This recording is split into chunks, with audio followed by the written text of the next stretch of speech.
ॐ जननीं शारदां देवीं रामकृष्णं जगद्गुरुं पादपद्मे तयो श्रुत्वा प्रणमामि मुहुर्मुहुः। नमः श्रीयतिराजाय विवेकानन्दसूरये सच्चित्सुखस्वरूपाय स्वामिने तापहारिणे गुरुब्रह्मा गुरुर्विष्णुः गुरुर्देवो महेश्वरः गुरुस्साक्षात् परब्रह्म तस्मै श्रीगुरवे नमः। नारदीया कलौ भक्तिः मोक्षोपायो ह्यनुत्तमम् इत्थं येनोपरिष्टं तं रामकृष्णं नमाम्यहम्।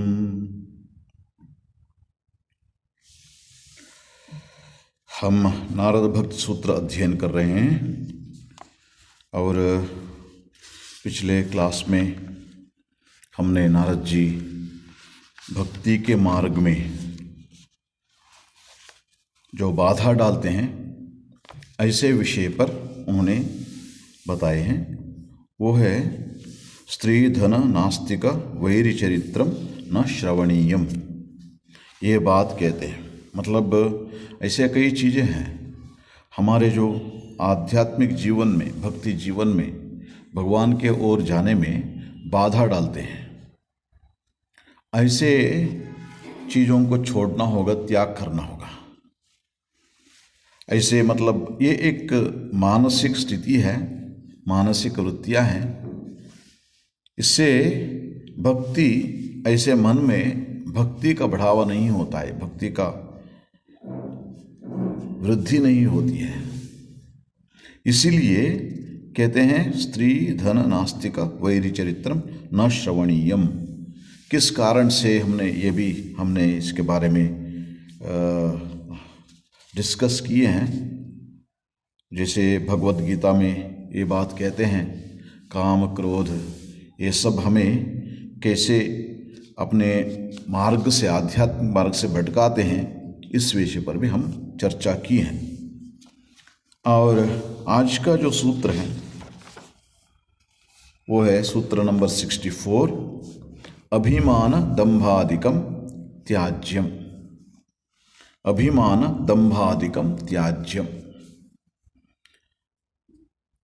जो भक्त बनना चाहते हैं उनके लिए, जो भगवान का भक्त बनना चाहते हैं उनके लिए त्याग करने का एक मानसिक वृत्ति है। वो क्या है? अभिमान और दंभ इत्यादि आदिकम। अभिमान दंभादिकम इत्यादि, अभिमान दंभ इत्यादि ये मानसिक वृत्तियां हैं, हीन मानसिक वृत्तियां हैं। इसको त्याग करना होगा। ये भी एक बहुत मुख्य एक विषय है और भक्त के लिए ये बहुत जरूरी है। अभिमान दंभ आदि का त्याग करना चाहिए। अभिमान दंभ आदिकम त्याज्यम। अभिमान दंभ आदि का त्याग करना चाहिए। देखिए, जो भक्ति मार्ग में एक बाहर की बाधा है और आंतरिक बाधा है। और बाहर की बाधा से अपेक्षा आंतरिक बाधा जो है वो प्रबल होता है। क्योंकि बाहर की बाधा मतलब कुछ परिस्थितियों में ये होता है, मतलब बाधा। लेकिन जब मानसिक बाधा होता है, वो आप सब जानते हैं, सबसे मतलब उसको सामना करना मुश्किल होता है। क्यों? क्योंकि जब जो बाधा जो है बाहर का होता है ना, तब कुछ समय के लिए होता है। लेकिन जब अंदर से, मन से बाधा उत्पन्न होता है, वो सब समय हमारे साथ रहता है, सब समय उसको सामना करना पड़ता है। इसीलिए बाहरी बाधा की अपेक्षा भीतर की बाधा अधिकतर प्रबल होते हैं। और अभिमान और दंभ, इसका अर्थ क्या है? अभिमान दंभ आदिकम, इसके बारे में कहते हैं। अभिमान और दंभ ये क्या है? ये है कि अभिमान कि मैं बहुत बड़ा पूजा करता हूँ, ये भी अभिमान हो जाता है। भगवद गीता में इसके बारे में बहुत सुंदर रूप से बताते हैं। वो क्या है, इदमद्य मया लब्धम इमं प्राप्स्ये मनोरथम। आसुरी प्रवृत्ति वाले लोगों के बारे में बताते हैं। इदमद्य मया लब्धम, मैंने ये सब अर्जन किया है। इमं प्राप्स्ये मनोरथम, और ये सब मैं प्राप्त करूँगा। इदमस्ति इदमपि मे भविष्यति पुनर्धनम। असौ मया हतः शत्रु हनिष्ये चापरानपि। है ना, मेरे शत्रु को मैंने नाश कर दिया, और भी शत्रुओं को नाश करूँगा। मतलब ये जो राज्य और संपत्ति ये सब पाने का, जो पाया है उसका अभिमान, और जो पाऊंगा उसके अभिमान, ये सब में मन डूबा रहता है। इसलिए ईश्वरोहम अहम भोगी, वो ऐसे कहते हैं मैं तो बहुत प्रबल व्यक्ति हूँ, मेरे कोई सामना नहीं कर पाएंगे। ये अभिमान होता है। अपने जो शक्ति है, अपने अधिकार है, इसके ऊपर व्यक्ति को अभिमान होता है। अभिमान मतलब ये दुरभिमान है, क्योंकि अभिमान मतलब कभी कभी अभिमान होता है, उसका एक अलग तरीका भी है। श्री रामकृष्ण कहते हैं अहंकार में दो तरीके का अहंकार होते हैं, एक कच्चा अहंकार और एक पक्का अहंकार। कच्चा अहंकार क्या है? वो अपने इस दुनिया में जो भी हम संपादन किए ना, उसके ऊपर हमारा जो अभिमान होता है वो कच्चा अहंकार होता है। कैसे? मैं इतना पढ़ाई किया हूँ, अब मैं इतना बड़ा अधिकारी हूँ, अब मेरा इतना संपत्ति है, ये सब के बारे में जब होता है वो अहंकार होता है। इसको श्री रामकृष्ण कहते हैं कच्चा, जो हमारे अहंकार जो हो कच्चा है। लेकिन वो पक्का अहंकार क्या होता है? मैं भगवान के सेवक हूँ, है ना। श्री राम स्वामी विवेकानंद भी इसके बारे में कहते हैं, हम क्या क्या नहीं कर सकते, हम तो श्री रामकृष्ण के दास हैं। जब ये भाव रहता है उस समय क्या होता है ना, वो ऐसे व्यक्ति भगवान के, जब मैं दास हूँ, गलत रास्ते में नहीं जाता है। जब ये कच्चा अहंकार होता है, अधिकार ये सब के बारे में जब सोचने लगता है व्यक्ति, उसका मतलब क्या है? भटक जाते हैं, सही रास्ते से भटक जाते हैं। नैतिक अनैतिक इसके बारे में सोचते भी नहीं है, मैं ठीक कर रहा हूँ या नहीं पता नहीं, मेरे को ये चाहिए, इसको मैं पाऊंगा, बस पाके ही रहूँगा। हतो मया असौ मया हतः शत्रु हनिष्ये चापरानपि, ये मेरे शत्रु है, मैं इसके नाश कर दूंगा, है ना। वैसे तो आप देखोगे तो नाश करने वाले कौन होते हैं? आप कौन हो? भगवान होते हैं। और हनिष्ये चापरानपि, और लोगों को मैं करूँगा। जब ये अहंकार होता है, व्यक्ति भटक जाता है मार्ग से, विशेष करके भक्ति मार्ग में। भक्ति मार्ग में क्यों? क्योंकि भक्त को ये होना चाहिए, जब अहंकार क्यों नहीं होना चाहिए? क्योंकि भक्त जानता है इस सारे दुनिया को चलाने वाला कौन है? वो परमात्मा है, वही चलाते हैं सारी दुनिया को, और मैं कौन हूँ?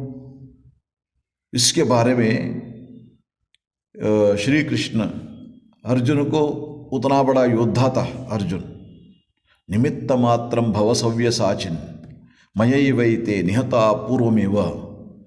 वो जब विश्वरूप दिखा रहे थे, दिखाने के बाद भगवान ये कहते हैं, देखा है तुमने, ये सब मर गए हैं।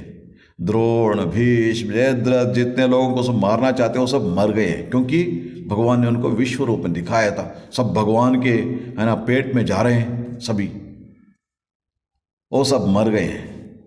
इसलिए तुम यदि हो, क्या हो? निमित्त मात्रम भव सव्य साचिन, तुम केवल एक निमित्त हो। तुम्हें सामने खड़ा करके मैंने इन सब का नाश कर रहा हूं। क्योंकि हम जानते हैं भगवत गीता जब उपदेश हुआ, किस अवस्था में हुआ? अर्जुन वहां से भागना चाहता था, युद्ध से भागना चाहता था। मेरा, है ना, शरीर कांप रहा है, और ये धनुष जो है मेरे हाथ से गिर रहा है। ये सब उसको ना एकदम डिप्रेशन हो गया था अर्जुन को। उस समय भगवान कहते हैं, क्या तुमने सोचा है कि तुम नहीं हो तो ये सब रह जाएंगे और मेरा काम नहीं होगा? जरूर होगा। तुम केवल एक निमित्त हो, किसी न किसी को निमित्त करके भगवान मैं उसको करवा दूंगा। स्वामी विवेकानंद भी यही बात कहते हैं। जब गए थे अमेरिका और उसके बाद भारत में आए, इतना बड़ा उनको मतलब उस स्वामी विवेकानंद को हम कहते हैं विजय, मतलब दिग्विजय करके आए हैं ना।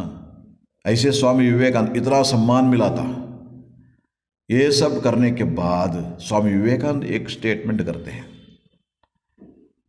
ये सब श्री रामकृष्ण ने करवाया है और ये मेरा सौभाग्य है कि इस बार उन्होंने मेरे को चुना है। वो दूसरे किसी से भी करवा सकते थे। अपने चरण धूलि से हजारों विवेकानंद को सृष्टि कर सकते हैं श्री रामकृष्ण। इस बार उन्होंने मेरे को निमित्त करके काम करो, ये मेरा सौभाग्य है। ये पक्का अहंकार है, मतलब अहंकार पक गया है। पक्का मतलब क्या है? जो पक गया है वो अहंकार। श्री रामकृष्ण दासा वयम कहते हैं स्वामी विवेकानंद। इसलिए इसको जब अभिमान, ऐसा अभिमान होना चाहिए। क्या अभिमान? मैं भगवान के भक्त हूं। लेकिन तब तक क्या होता है ना, अभिमान जो होता है वो दुरभिमान हो जाता है।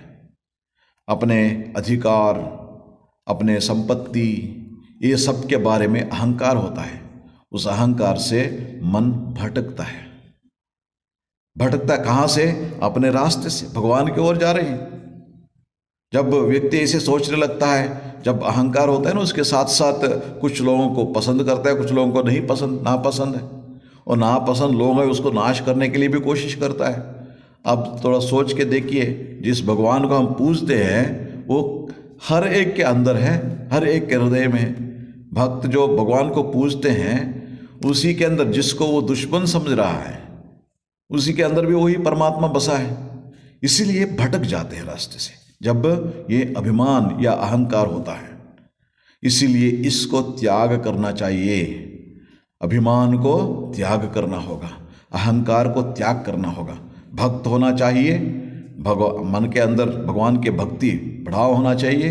तब तो उस ऐसे व्यक्ति को इस अभिमान को त्याग करना होगा। और त्याग करने का तरीका क्या है? श्री रामकृष्ण स्पष्ट रूप से बताते हैं। देखो, ये अभिमान अपने आप में गलत नहीं है।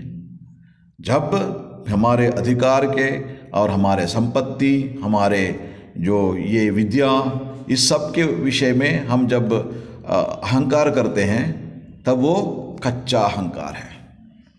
जब हम ऐसे सोचते हैं मैं भगवान के दास हूँ, भगवान की सेवा कर रहा हूँ, तब वो ही पक्का अहंकार भगवान की ओर ले जाएगा, वही अहंकार। इसलिए ये दुराभिमान जो है, अभिमान मतलब ये दुराभिमान जो है, उसको त्याग करना होगा, उसको त्याग करना होगा। और श्री रामकृष्ण कहते हैं अभिमान का त्याग करना बड़ा कठिन है। अभिमान का त्याग करना बड़ा कठिन है। यह विचार करते हो कि अभिमान कुछ नहीं। कभी कभी ना हम जब ये भक्ति मार्ग में जाते हैं, आध्यात्मिक व्यक्ति हो जाते हैं, तब कभी कभी मैं कुछ भी नहीं हूँ, मैं कुछ भी नहीं हूँ करते करते मैं भगवान के ध्यान करता हूँ, मैं भगवान के जप करता हूँ, भगवान के भक्त हूँ, इसका भी अहंकार हो जाता है कभी कभी।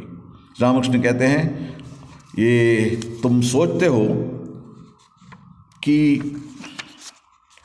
यह विचार करते हो कि अभिमान कुछ नहीं है, मतलब मेरा कुछ भी नहीं, अभिमान नहीं है मेरे अंदर, फिर कहाँ से वहाँ आ जाता है। अभिमान की जड़ मरने पर भी नहीं टूटती, मरने पर भी नहीं टूटती। सपने में भय हुआ है, नींद टूटने पर जग उठे हो, तब भी छाती धक धक करती है। कभी कभी सपने में बाघ को देखना, जैसे हम जगते हैं तब भी हमारा ये चलता रहता है धक धक शरीर में, वैसा ही ये अभिमान। अभिमान ठीक उसी तरह है, भगा देने पर भी फिर कहाँ से आ जाता है। ये अभिमान की विशेषता है। हम सोचते हैं उसको भगा दिया हमने, फिर अहंकार जो है, ये अभिमान जो है, कहाँ से आ जाते हैं। इसलिए उसके बाद दूसरे ये कहते हैं अभिमान दंभ। दंभ मतलब क्या है, दंभ का अर्थ क्या है? शास्त्र में इसके बारे में भी कहते हैं। श्री रामकृष्ण ये अहंकार अभिमान के बारे में और एक बात कहते हैं, कच्चा मैं का त्याग करना होगा, पक्का मैं में दोष नहीं है। कच्चा मैं ब्राह्मण हूँ, मैं कायस्थ हूँ, मैं अमुक का लड़का हूँ, मैं अमुक का पिता हूँ, यह सब अविद्या के मैं हैं, जिसके मैं करता हूँ, जिनसे मैं करता हूँ, मैं विद्वान हूँ, इन्हीं सबको बोध होता है। ऐसा चिंतन बंधन ले आता है। और पक्का मैं है बालक का मैं, विद्या का मैं, ईश्वर के दास का मैं, भक्त का मैं। इसे खाते सोते बैठते हर समय स्मरण रखना चाहिए। जब कुछ भी काम करते उस समय ये स्मरण रखना चाहिए, क्या? मैं भक्त मतलब मैं भगवान के भक्त हूँ। बालक का मैं कैसे? उस श्री रामकृष्ण कहते हैं उसके हाथ में कोई एक ये दे दो, गुड़िया दे दो हाथ में, वो बालक कहता है ये तो मैं नहीं दूंगा। और कुछ समय के बाद फिर और दूसरे कुछ एक बहुत तुच्छ वस्तु दे दो, उससे भी वो दे देगा। हो गया, उसका मतलब ज़्यादा समय नहीं रहता है। जैसे पानी के ऊपर हम दाग रखते हैं, पानी के ऊपर दाग करने से तुरंत वो उठ जाता है, वैसा ही बालक का मैं होता है, श्री रामकृष्ण कहते हैं। और भक्त का अभिमान क्या है? मैं भक्त हूँ, भगवान के भक्त हूँ। तब उसमें हानि नहीं होती है। क्यों? क्योंकि भगवान के सेवक हूँ मैं, भगवान के दास हूँ, भगवान के सेवक हूँ इसमें। इसलिए श्री रामकृष्ण कहते हैं ऐसे जो ईश्वर के दास का मैं जो है, भक्त का मैं है जो है, मतलब अहंकार जो है, अभिमान जो है, इसे खाते समय, सोते समय, बैठते हर समय स्मरण रखना चाहिए। ऐसे भक्त क्या सोचते हैं? जब खाते हैं, खाने के समय ये सोचते हैं मैं खा रहा हूँ इसीलिए क्योंकि शरीर को स्वस्थ रखना होगा। शरीर को क्यों स्वस्थ रखोगे? क्योंकि भगवान को पुकारने के लिए शरीर स्वस्थ रहना चाहिए और भगवान की सेवा करने के लिए शरीर स्वस्थ रहना चाहिए। शरीर अस्वस्थ हो गया, दूसरे की से हमारा सेवा करना पड़ेगा, इसलिए भगवान की सेवा नहीं कर पाऊंगा। इस भाव से अपने शरीर का देखभाल करते हैं भक्त। और शरीर का स्वास्थ्य रखने के समय वो क्या समझते हैं? ये शरीर क्या है? भगवान का मंदिर है, भगवान रहने का घर है। हमारे जो हृदय में भगवान जो रहते हैं, इसका मतलब क्या हुआ? ये शरीर उनका घर है, उनका मंदिर है, भगवान के मंदिर है। और इसको स्वच्छ रखना होगा, सुंदर रखना होगा और उसके बाद स्वस्थ रखना होगा। इसके बारे में भक्त सोचते हैं। सचमुच भक्त जो है सो क्यों उसका देखभाल करते हैं? देखिए कभी कभी ना तपस्या करते हैं लोग, तपस्या करते समय क्या करते हैं? शरीर दंडन करते हैं, उसको भगवान निंदा करते हैं। ऐसे व्यक्तियों को, शरीर को जो दंडित करते हैं ना, ऐसे लोगों को वो निंदन करते हैं। क्योंकि ये शरीर भगवान के जाने के लिए एक वाहन है। जब वाहन को आप ठीक ढंग से नहीं रखोगे, कंडीशन में नहीं रखोगे, बीच बीच में वहाँ जाके सर्विस नहीं करवाओगे और उसका देखभाल ठीक से नहीं करोगे, तब तो अपने मंजिल की ओर कैसे ले जाएगा? वैसे ही भगवान की ओर जाने के लिए ये शरीर जो है एक वाहन है। शरीर माध्यम खलु धर्म साधन। जब भक्त अपने बारे में सोचता है ना, उसका जो है वो ये समझता है मैं भगवान के दास हूँ और ये शरीर जो है भगवान के ओर जाने के लिए मेरा वाहन है, इसको ठीक रखना पड़ेगा। मंजिल में जाने के लिए शरीर को स्वस्थ और ठीक रखना पड़ेगा।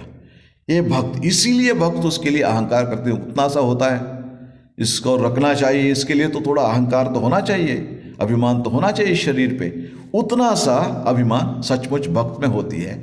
उसको श्री रामकृष्ण पक्का अभिमान बोलते हैं, पक्का अहंकार बोलते हैं। जो अहंकार पक गया है, जो अहंकार पक गया है, मतलब इसका अर्थ ये हुआ कि इस शरीर को भी हमें हीन दृष्टि से नहीं देखना चाहिए, है ना। कभी कभी हम इतना ये हो जाते हैं, मैं कुछ भी नहीं हूँ, मैं कोई भी नहीं हूँ, ऐसा भी नहीं बोलना चाहिए।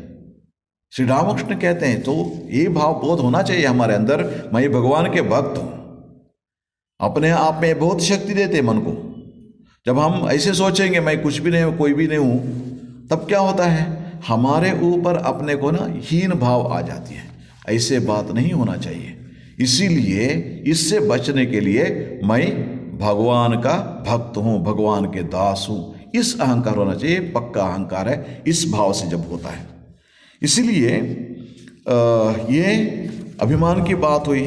और दंभ जो है ना, जो दंभ जो है वो ऐसी बात है ना, जब मन के अंदर एक होती है और व्यक्ति का जो प्रवर्तन और एक हो जाता है, बोलना और करना है ना, तरीका एक अलग हो जाता है।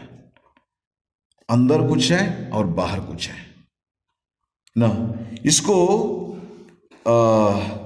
जब इसमें शास्त्र में एक बहुत सुंदर सुभाषित है, वो ये कहता है, जब व्यक्ति मनस्यन्यत वचस्यन्यत कर्मण्यन्यत दुरात्मनाम, एक व्यक्ति को दुरात्मा कहते हैं। वो क्या समझते हैं, मनस्यन्यत, मन में एक होता है, और उसके बाद वचस्यन्यत, मन में एक चीज है, मुंह से बात और दूसरे करता है, और उसके बाद कर्मणि अन्यत, दूसरा करता है कुछ और, मन में कुछ है और करता कुछ है। ऐसे व्यक्ति दुरात्मनाम, और मनस्य एकम वचस्य एकम कर्मण्य एकम महात्मनाम, वो जो मन में जो है उसको ही बोलते हैं और मन में जो है उस वही वैसे ही करते हैं। वो लोग महात्मा होते हैं, वो लोग महात्मा होते हैं। श्री रामकृष्ण के जीवन में देखिए, श्री रामकृष्ण बार बार ये बात कहते थे, मन मुख एक करो। मन जो है और तुम्हारा मुंह है। इसलिए जब ये अलग अलग हो जाता है उसको क्या कहते हैं, दंभ कहते हैं, मतलब कपट। जिसको कपटी व्यक्ति का ये होता है, मन में एक सोचता है, बाहर दूसरे एक करता रहता है।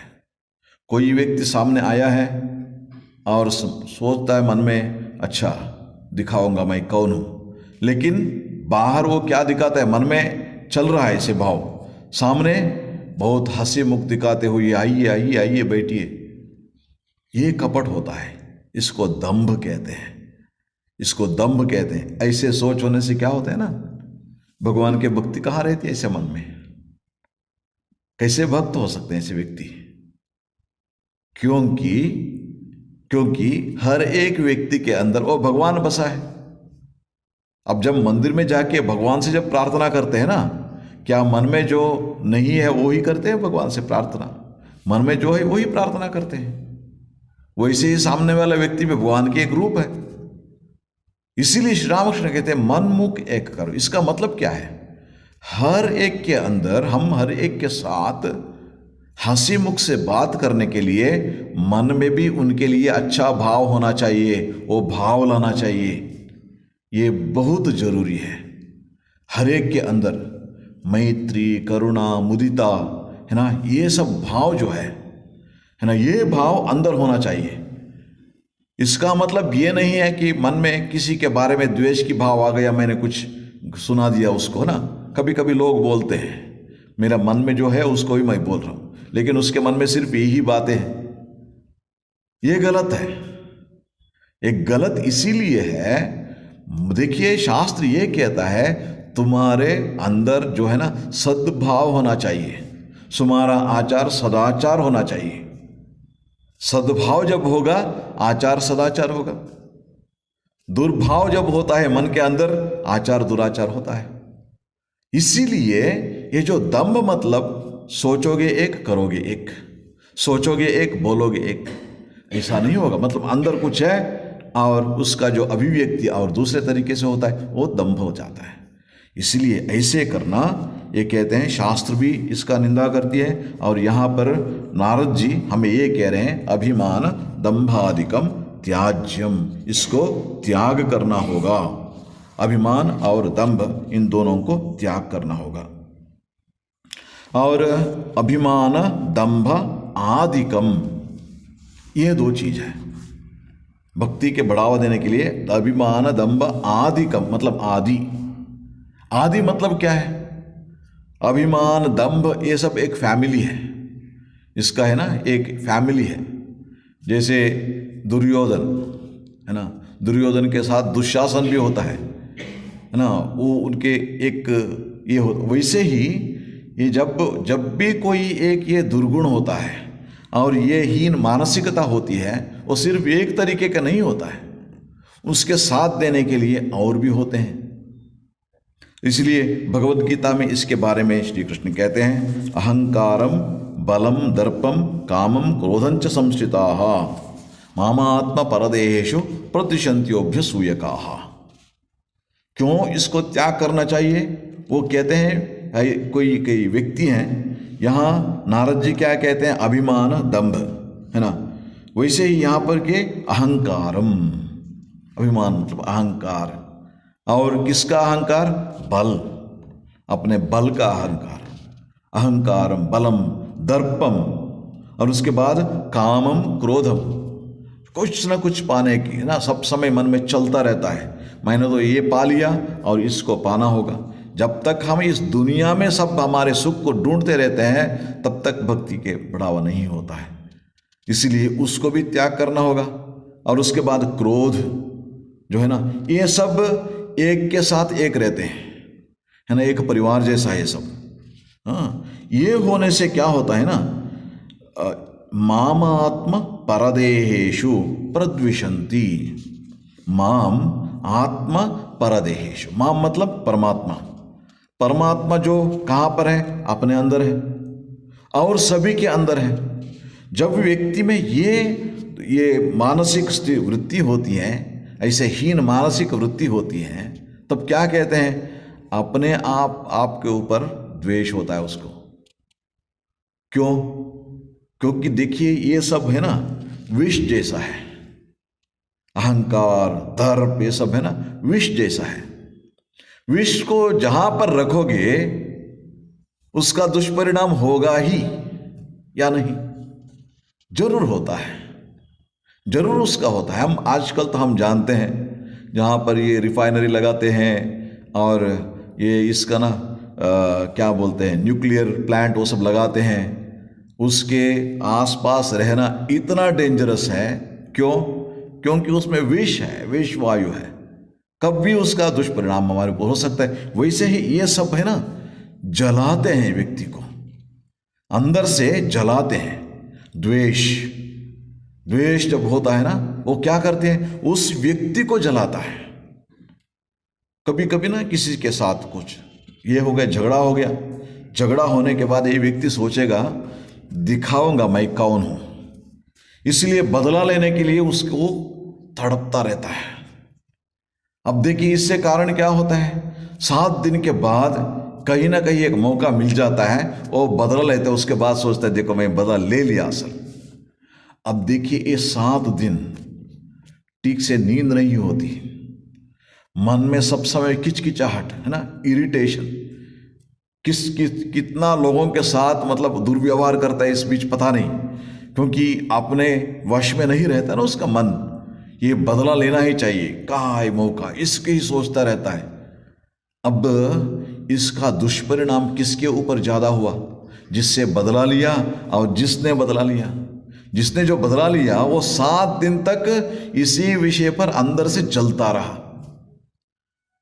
इसीलिए जब ये अहंकार दर्प ये सब होते हैं ना, द्वेष ये सब होते हैं, वो क्या करता है? प्रद्विषंती, अपने आप के ऊपर द्वेष है, उसको द्वेष कर रहा है। क्यों द्वेष कर रहा है? अरे अपने मन को खराब कर दिया तुमने, अपने ही मन को खराब कर दिया। मन तो शांत नहीं है, जब तक मन शांत नहीं रहता है तब तक भगवान के प्रेम उसमें नहीं होता है, भक्ति नहीं होती है, इसलिए वो जलता रहता है। इसलिए ये अहंकार दर्प द्वेष ये सब जो है ना, ये व्यक्ति को उसको ही जिसके अंदर है उसको ही जलाता है पहले, और बाद में दूसरों को। उसका दुष्परिणाम पहले अपने ऊपर होता है, बाद में दूसरों को होता है।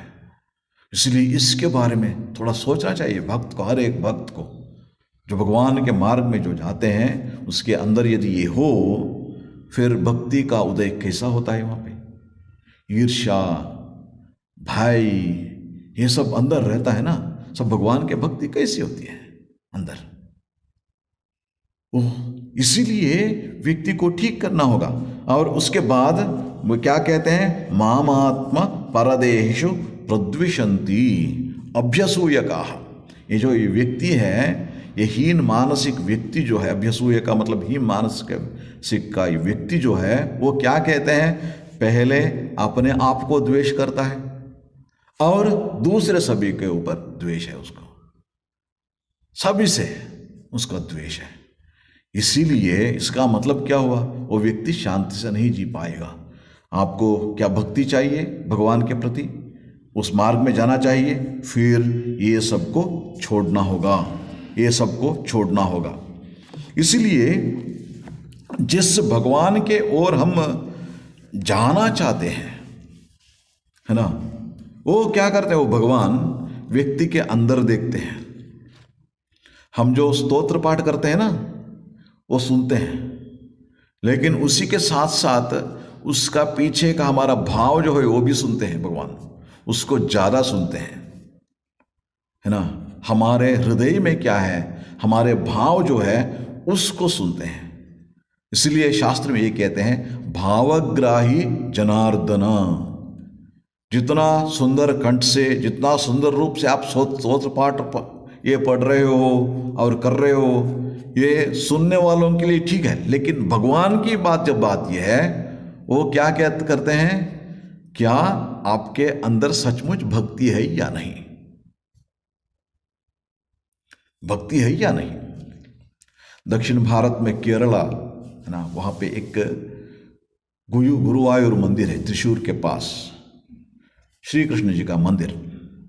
वहाँ बहुत सारे भक्त लोग आके भगवान के प्रार्थना करते हैं। अब नहीं, हजारों सालों से चल रहा है, बहुत प्रसिद्ध मंदिर है। बहुत सारे भगवान के जो भक्त होते हैं ना, उसमें एक भक्त था, उनका ये था मतलब जो किसी से वो सुन के विष्णु सहस्रनाम का पाठ करना जानता था, रोज जाके विष्णु सहस्रनाम पाठ करके आता था भगवान के पास। और उसी मंदिर में है ना, बहुत सारे ऐसे भी हैं जो भगवान के बारे में लिखे हैं। एक नारायणीयम है, वहीं बैठ के है ना, एक भट्ट वो थे, बहुत बड़े भक्त थे, उन्होंने लिखा है नारायणीयम। ऐसे सुंदर किताबें भी लिखे हैं। ऐसे मतलब एक प्रथा था, एक पंडित था, एक पंडित वहाँ बैठ के सब ना अपने लिखने का ये सब करता था। और ये पंडित अपने पंडित होने का बड़ा बड़ा अभिमान रखता था। और जब ये विष्णु सहस्रनाम पारायण करता है, उस समय ना एक जगह में पद्मनाभो अमर प्रभु, पद्मनाभो मर प्रभु, ये सब समय इसको पद्मनाभो मर प्रभु ऐसे ये करता था।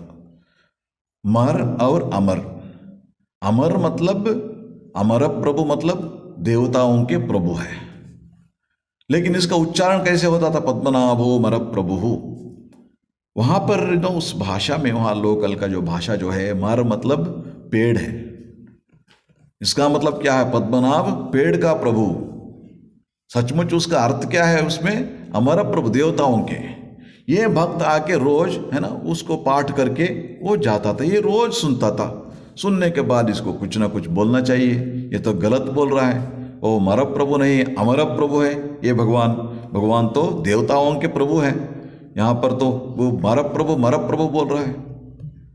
फिर क्या हुआ, एक दिन उन्होंने वो जब वैसे ही बोल रहा था, पद्मनाभो मर प्रभु, रुकाया उनको, रुको रुको रुको, ये पद्मनाभो मर प्रभु नहीं है, पद्मनाभो अमर प्रभु है।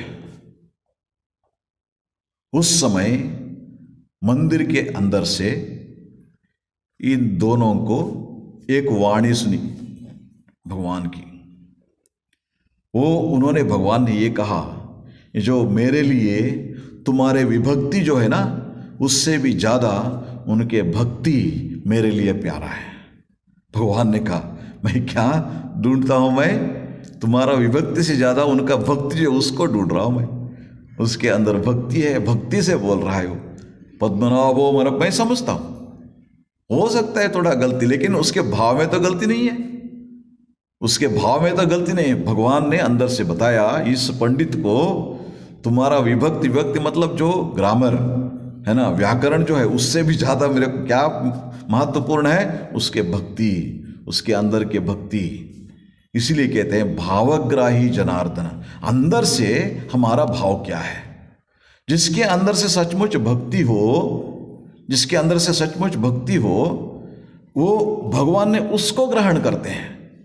हमें मतलब सुंदर रूप से भगवान को सुनाने के लिए कोशिश करना चाहिए। मैंने ये नहीं कह रहा मतलब ये सब नहीं करना चाहिए, ठीक से नहीं सीखना चाहिए, वैसा नहीं। लेकिन महत्वपूर्ण बाद में क्या होता है, जितना भी आप व्याकरण रूप से परफेक्ट बोलो और संगीत से परफेक्ट बोलो, जो भी करो, लेकिन अंदर से यदि भाव न हो उतना प्रयोजन नहीं होगा। इसलिए जब भगवान के पास जाते हो, भावग्राही जनार्दना, तुम्हारे भाव को ग्रहण करते हैं। भक्त को ये भाव बहुत प्रमुख रूप से होता है। इसका मतलब क्या है, अंदर एक सोचोगे बाहर और दूसरे करोगे, वो नहीं चलेगा। क्योंकि भगवान क्या करते हैं, उसका भाव ग्रहण करते हैं। हम स्तोत्र में बोलेंगे भगवान सभी के अच्छा करो, भलाई करो, लेकिन अंदर से सोचेंगे वो जो मेरे पड़ोसी है ना, वो बहुत ये देता है, थोड़ा उसको दिखा दो मेरा शक्ति क्या है। ऐसे तुम सोचते रहोगे तब नहीं चलेगा। भगवान अपने भाव देखते हैं। भगवान तब क्या सोचते हैं, अच्छा सभी के प्रति इसका प्रेम भाव नहीं है, फिर मेरे को कैसे प्रेम करेगा? क्योंकि हर एक के अंदर वो भी मेरा बेटा है, जिसके बारे में इसका द्वेष जो है वो भी मेरा बेटा है, मेरा संतान है। इसीलिए ये जो जब अंदर एक बाहर एक हो जाता है ना, उसको दंभ बोलते हैं। इसीलिए भक्ति मार्ग में जो जाना चाहते हैं उन लोगों को इसको छोड़ना चाहिए। इसीलिए वो दंभ मतलब ये, मतलब अंदर एक रख के बाहर एक उसको ना बताना, इसको बाहर एक प्रकाश करना, उसको कभी कभी ना ऐसा हो जाता है। बहुत सारे लोग अंदर में बहुत सारे चलता रहते हैं, लेकिन बाहर से दिखाना चाहते हैं बहुत बड़ा भक्त है ना, बहुत बड़ा भक्त, ऐसे दिखाना चाहते हैं सारे दुनिया को। इसको दंभ बोलते हैं, इसी चीज को दंभ बोलते हैं, है ना। ये श्री रामकृष्ण कहते हैं देखो ये नहीं होना चाहिए। जो भी भक्त हो ये दिखावे के लिए नहीं है।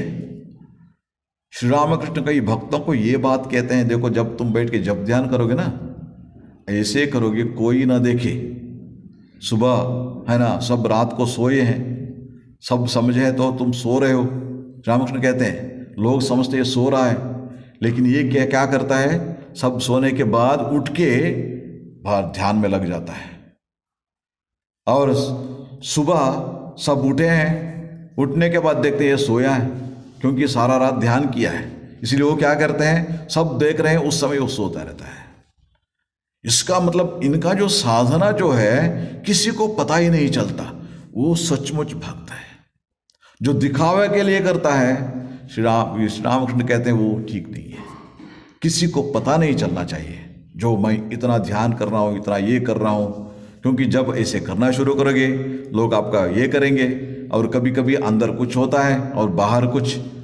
इसीलिए इसको दंभ बोलते हैं, ये करने का तरीका नहीं है। और श्री रामकृष्ण और एक बात कहते हैं, भक्ति ऐसे व्यक्ति में नहीं होगा जिसमें अभिमान है। अभिमान है मतलब क्या है, क्यों ऐसा नहीं होता है? श्री रामकृष्ण कहते हैं कि जब ये अभिमान होता है ना, टीले पर खेती नहीं होती, गहरी जमीन चाहिए। टीले पर क्यों नहीं होती? क्योंकि पानी वहां जमा नहीं होती, पानी जैसा ही गिरता है वहां नीचे चला जाता है, जहां गहरा ये है जमी है वहां पर। इसीलिए जब अहंकार होता है ना, मैं एक बड़ा व्यक्ति हूं, अभिमान होता है, ऐसे मन में भक्ति जो है, भक्ति का अमृत वहां नहीं रहता, वहां नहीं जमा होता है। और जो व्यक्ति विनय से रहता है सब समय, मैं भगवान का दास हूं, इस विनय से रहता है, उसके अंदर भक्ति सचमुच जमा होता है। इसलिए श्री रामकृष्ण कहते हैं, देखो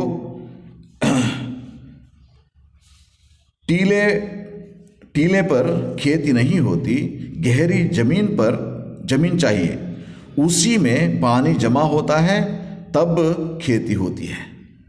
इसी प्रकार जहाँ अहंकार है वहाँ उनकी कृपा का जल ठहर नहीं पाता।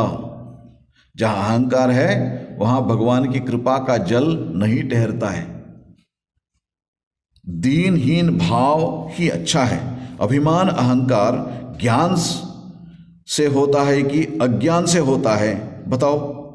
अहंकार तमोगुण है, वह अज्ञान से उत्पन्न होता है। अज्ञान से, ये अहंकार जो अज्ञान से उत्पन्न होता है, मतलब भगवान की कृपा ऐसी व्यक्ति पर नहीं होगा। श्री रामकृष्ण जो जब ये अभिमान अहंकार होता है ना, ऐसे लोगों के ये मनोभाव कैसे होता है, इसके बारे में एक उदाहरण देते हैं। एक बार क्या हुआ, श्री रामकृष्ण कहते हैं, एक ये है ना जो फ्रॉग जो है, उसको 1 रुपए का सिक्का मिला। जब वो उसको पकड़ के इतना अहंकार हुआ उसको, एक हाथी जा रहा था उसी रास्ते पे, हे इधर मत आओ, इधर मत आओ, नहीं देख रहे हो मैं हूं यहाँ पे। हाथी क्या देखेगा, अपने पैर से उसके ऊपर रख के वो चला गया, मतलब उसको पता ही नहीं चला। श्री रामकृष्ण कहते हैं अहंकार होने से देखो व्यक्ति कितना ये होते हैं। एक बार श्री रामकृष्ण और उनके भतीजे हृदय दोनों एक जगह पर जा रहे थे, तब वहाँ पर है ना गंगा नदी के तट पर एक ब्राह्मण बैठा हुआ था। जब भी श्री रामकृष्ण को देखता तो ये वो ब्राह्मण सब समय उनको श्री रामकृष्ण को प्रणाम करते थे सब। और उस दिन क्या हुआ, उन्होंने, क्यों भट्टाचार्य जी कहाँ जा रहे हो, बहुत बड़े इससे बोल रहा है, बातें कर रहे हैं। तब श्री रामकृष्ण कहते हैं रिजु देखो इसके कुछ पैसा मिला है इसको, और बाद में पता चला सचमुच है ना वो उसको पैसा मिला था, इसलिए इतना अहंकार हो गया। श्री रामकृष्ण कहते हैं जब पैसा ये सब होता है ना इसका अहंकार से, नहीं तो उसमें बहुत विनय से बातें करता था। जैसे पैसा मिल गया उसका मनोभाव बदल गया, क्योंकि मेरा पास पैसा है, मेरा पास संपत्ति है, मैं किससे कम हूँ, ये सोच आ गया। जब तब क्या होता है ना, जो भगवान के भक्त होते हैं, महात्मा होते हैं, उनके सामने भी इनके मन में वो जो विनय या भक्ति नहीं होती है। इसीलिए भगवान के पास भी ऐसा ही होता है, ऐसे व्यक्ति भगवान के सामने भी अपना अहंकार देखना लगता है। इसलिए श्री रामकृष्ण कहते हैं देखो ये अभिमान जो है, अहंकार जो है वो ठीक नहीं है। और भक्त को कैसे सोचना चाहिए, देखिए ये सब जो है ना, ये शक्ति, ये सब जब तक भगवान हमारे साथ है तब तक रहेगा, जब नहीं रहेंगे तब ये सब चला जाएगा। इसके लिए बहुत सुंदर एक उदाहरण है ये, इसमें महाभारत में मैंने पहले भी एक बार बता चुका हूँ आपको। जब युद्ध हो गया और पांडव राज बन गए, युधिष्ठिर चक्रवर्ती बन गया, उस समय श्री कृष्ण एक बार आया था वहाँ पे हस्तिनापुर पर। फिर उनसे बातचीत तो कुंती बुआ से पूछा कैसी हो माँ, आप कैसी हो। फिर कुंती ने बताई, उन्होंने एक बात, तुम्हें क्या चाहिए, पूछते हैं तुम्हें क्या चाहिए। विपदा संतन शाश्वत, हमें दुख दो, कष्ट दो। फिर श्री कृष्ण ने बताया रहा इतना साल वनवास हुआ तुम्हारे बच्चों को, इतना कष्ट सहा तुमने, फिर भी कष्ट दो। तब कहती है कुंती देखो अब राज्य आ गया, तुम्हें भूल रहे हैं, भगवान को भूल रहे हैं। और जब तक हम कष्ट में थे सदा तुम्हारा याद रहता था, भगवान के स्मरण रहता था, है ना। जब तक भगवान अपने पास है तब तक भक्ति होती है। महाभारत में ना युद्ध हो गया, युद्ध होने के बाद फिर पांडव राज्य बने, और इसी बीच आप सब जानते हैं श्री कृष्ण जी का इसमें अवतार का अंतिम काल आ गया। आने के बाद फिर श्री कृष्ण का जो भी हुआ ना, मतलब वहाँ पर द्वारका में अभी आजकल ही हम गए थे, वहाँ एक जगह है जहाँ पर एक तीर मारा था इनको श्री कृष्ण जी को, वो जगह उस तब है, और अपने शरीर छोड़ के स्वधाम के चले गए श्री कृष्ण। और उसके बाद क्या हुआ, अर्जुन कहाँ जा रहा था। उस समय उन दिनों वो डकायत रहते थे। उन लोगों ने क्या किया, कुछ स्त्रियों को हरण करके ले जा रहा था। उन लोगों ने बहुत आक्रंदन की रक्षा करने के लिए। अर्जुन वहां जा रहा था, अपने रथ पे अपने गांडी वो सब लेके जा रहा था। फिर उनके सामने युद्ध करने लगे। वो कौन थे? डकायत थे। डकायत मतलब बहुत सामान्य व्यक्ति थे वो लोग, लेकिन उनको सामना नहीं कर पाया अर्जुन ने। भाग के वो जाना पड़ा उसको, अर्जुन को अपने प्राण को बचा के जाना पड़ा। किसको? अर्जुन को। त्रिलोक वीर था अर्जुन, इतना बड़ा योद्धा था। लोग डरते थे, बड़े बड़े योद्धे भी डरते थे अर्जुन के नाम सुनने से। उस समय है ना, भागवत में एक श्लोक है इसके बारे में। अर्जुन वो कहता है कि तद्वै धनु त ईशव सरथो हयास्ते सोहम रथि नृपतयो यत आनमन्ति सर्वं क्षणेन तदभूत असदीश रिक्तम भस्मन् हंतम कुंडकराद इव आप्तमिष्यम। मतलब इनका ये कहना है, तद्वै धनु, वही धनुष है, गांडीव, जिससे उन्होंने इसमें ना युद्ध किया था कुरुक्षेत्र में भी, वो धनु है। और वही शर, वही बाण है। और उसके बाद सरथो, उसी रथ है।